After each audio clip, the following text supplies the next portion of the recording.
আমরা মনে করি আগামী নির্বাচনটা ইতিহাসের সেরা নির্বাচন হতে হবে। এই জন্য সরকারের দায়িত্ব, নির্বাচন কমিশনের দায়িত্ব ইতিহাসের সেরা পরিবেশ তৈরি করা। যে সরকার এখনো পর্যন্ত নির্বাচনের পরিবেশ তৈরি করতে পারেনি, হয় সরকারের ব্যর্থতা, অথবা সরকারের অযোগ্যতা, অথবা সরকারের সদিচ্ছার অভাব। যেটি কারণ হোক না কেন, সরকার এখনো পর্যন্ত নির্বাচনের পরিবেশ তৈরি করতে পারেনি। বিশেষ করে গণ অভ্যুত্থানের পরে যে নির্বাচন হবে, শুধুমাত্র মুখে বললেই তো হবে না যে ইতিহাসের সেরা নির্বাচন হবে। ইতিহাসের সেরা নির্বাচনের জন্য সেরা পরিবেশ তৈরি করতে হবে। আগামী নির্বাচনে যদি সৎ যোগ্য প্রার্থীকে জাতীয় সংসদে পাঠানো না যায়, ওই আওয়ামী আমলে যেভাবে ব্যবসায়ীরা, মমতাজরা সংসদে গিয়েছে, এখনও যদি ওই ধরনের ব্যক্তিরা সংসদে যায়, তাহলে পরিবর্তনটা কি হবে? হ্যাঁ, আপনি নির্বাচন করলেন, নির্বাচনে কারচুপি হলো না, কিন্তু টাকা এবং পেশি শক্তির যে রাজনীতি, এবং যাদের আসলে ওই ধরনের দৌরাত্ম্য রয়েছে, যাদের পেশি শক্তি রয়েছে, তারা যদি আবার জাতীয় সংসদে যায়, তো সেক্ষেত্রে পরিবর্তন তো হবে না।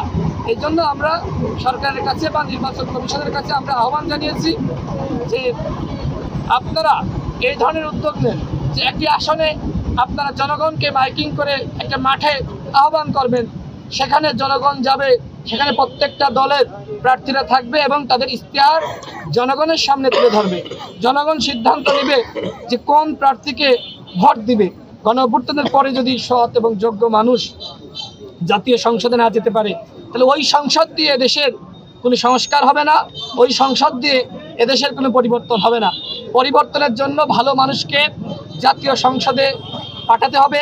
যারা চাঁদাবাজি, দুর্নীতি, যারা কালো টাকা এবং পেশি শক্তির রাজনীতি করে না, এই ধরনের ভালো মানুষকে যদি জাতীয় সংসদে পাঠানো যায়, সে যে দলের হাত না করলো, হতে পারে বিএনপি, হতে পারে গণ অধিকার পরিষদের, হতে পারে কোনো ইসলামিক দলের, হতে পারে কোনো বাম দলের, হতে পারে কোনো মধ্যপন্থী দলের। অর্থাৎ আমি মনে করি আগামী নির্বাচনে প্রত্যেকটা দলের মধ্যে যারা ভালো প্রার্থী রয়েছে, যোগ্য মানুষ রয়েছে, যারা জনগণের কথা বলে, যারা সংগ্রাম করে, এই ধরনের প্রার্থীদেরকে, যোগ্য মানুষকে আগামী নির্বাচনের মাধ্যমে সংসদে পাঠাতে হবে। অন্যথায় খারাপ মানুষ সংসদে গেলে দুর্নীতিবাজ, চাঁদাবাজ, যারা মাফিয়াতন্ত্র কায়েম করে, যারা অন্যায় করে, লুটপাট করে, সেই ধরনের ব্যক্তিরা যদি আবারও সংসদে চলে যায়, তাহলে এই দেশের কোনো পরিবর্তন হবে না। তবে আমার ভালো লাগছে চাই, আমরা মনে করি আগামী নির্বাচনটা ইতিহাসের সেরা নির্বাচন হতে হবে। এই জন্য সরকারের দায়িত্ব, নির্বাচন কমিশনের দায়িত্ব ইতিহাসের সেরা পরিবেশ তৈরি করা। যদি ইতিহাসের সেরা নির্বাচনী পরিবেশ তৈরি করা সম্ভবপর না হয়, সেক্ষেত্রে বাংলাদেশে আগামীতে ইতিহাসের সেরা নির্বাচন হবে না, বরং আগামী নির্বাচন সবথেকে চ্যালেঞ্জিং নির্বাচন হতে পারে। একই দিনে গণভোট এবং একই দিনে জাতীয় নির্বাচন তাদের জন্য একটি চ্যালেঞ্জিং ব্যাপার। এর কারণটা কি? এর কারণটা হলো যে বাংলাদেশে আসলে একই দিনে জাতীয় নির্বাচন, একই দিনে গণভোট অতীতে কখনো হয়নি। কিন্তু যেহেতু ঐক্যমত্য কমিশন 9 মাস সময় নিয়েছে এবং এই 9 মাসে তারা আলোচনা করেছে, তারা চাইলে কিন্তু ওই আলোচনা 6 মাসে করতে পারত এবং 6 মাস পরে তারা একটি গণভোট আগে আয়োজন করতে পারত।